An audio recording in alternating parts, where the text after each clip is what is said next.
Hello and welcome to the third of the Quest tutorial videos. In this video I'll be covering about how to work with actual experimental data in Quest.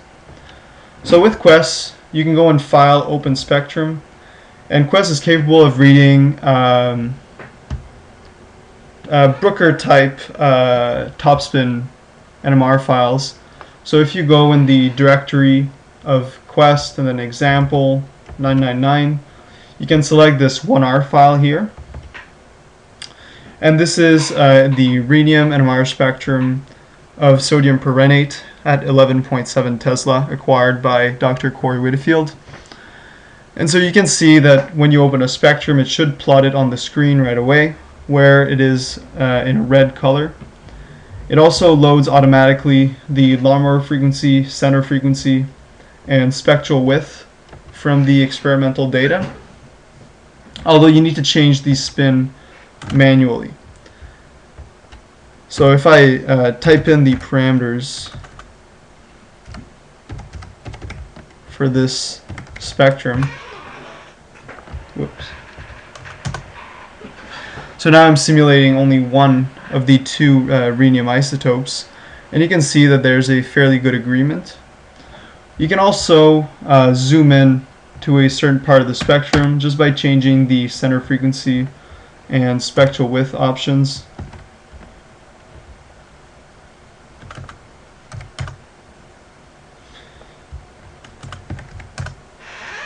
Where now you get a clearer view of what's going on, for example, at the low frequency end of the spectrum. So now you can see as I'm zooming in, you see a lot of these artifacts caused by the powder averaging. So you can increase the powder average quality to get a smoother line shape. Also, if the reference frequency is different for your experimental spectrum, instead of changing it manually, you can also just click on Set to Experimental Frequency. In this particular case, it was already the same, but that's a quick way of changing your reference frequency if you're dealing with experimental spectra. Again, in center frequency now there's an extra option which is Set to Experimental Frequency to change your center frequency, or you can simply click on Use Experimental Spectral Window when you're simulating these NMR spectra. So this brings us back to the experimental spectral window.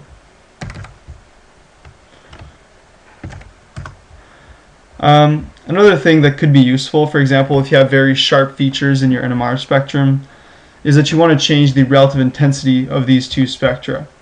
So you can scale the experimental up or down by going to Scale and then Scale Experimental Spectrum.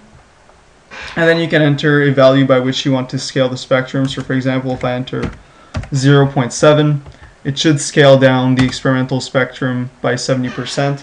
And so then you can better see how well are these two singularities overlapped.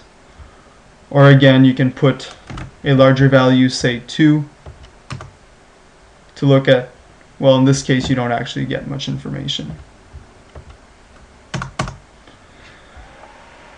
And so the default usually is that the experimental and the calculated spectrum are actually normalized to an intensity of 1 for their highest point. You can also save your spectra in Quest, your simulations. You can just click on File and then Save Spectrum, and then you will be prompted to enter the name of a directory that you want all the files to go into. So for example, I'll call this one Quest Tutorial, and then you can click on Save. And then what it does is it creates this directory here now called Quest Tutorial, and if you go inside you'll see that there's the for example proc number 1, and inside here you have the ACQ and ACQS files which are necessary to open your spectra, for example in Topspin. And then in PData we have the experiment number 1, and here we have the 1R and procs file which contain the intensities for the calculated spectrum as a set of binary integers. And in the procs file we simply have all the important parameters for recreating the x-axis, like the offset, the spectral reference, etc. Additionally, if you'd like to save the parameters to work on them later, you can simply click File, Save, and then Save Quest Parameter File. And so I'll save that again. I'll call it questparams.txt. And what that does is it creates this parameter file here, which is just a series of numbers for all the different values that's necessary to simulate the spectra in Quest. So I'll just close this and I'll open it back up again. So I'll just open the experimental spectrum.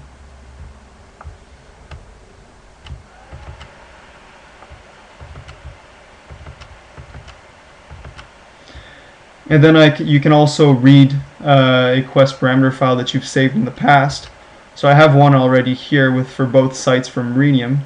So if I read in this parameter file and I click on Calculate, it calculates both isotopes of rhenium, and you can see the nice agreement between the experiment and the calculated NMR spectra. So thank you for listening to this tutorial for how to deal with experimental spectra in Quest. In the next tutorial, I'll be talking more about how to work with multiple sites in Quest. So see you later.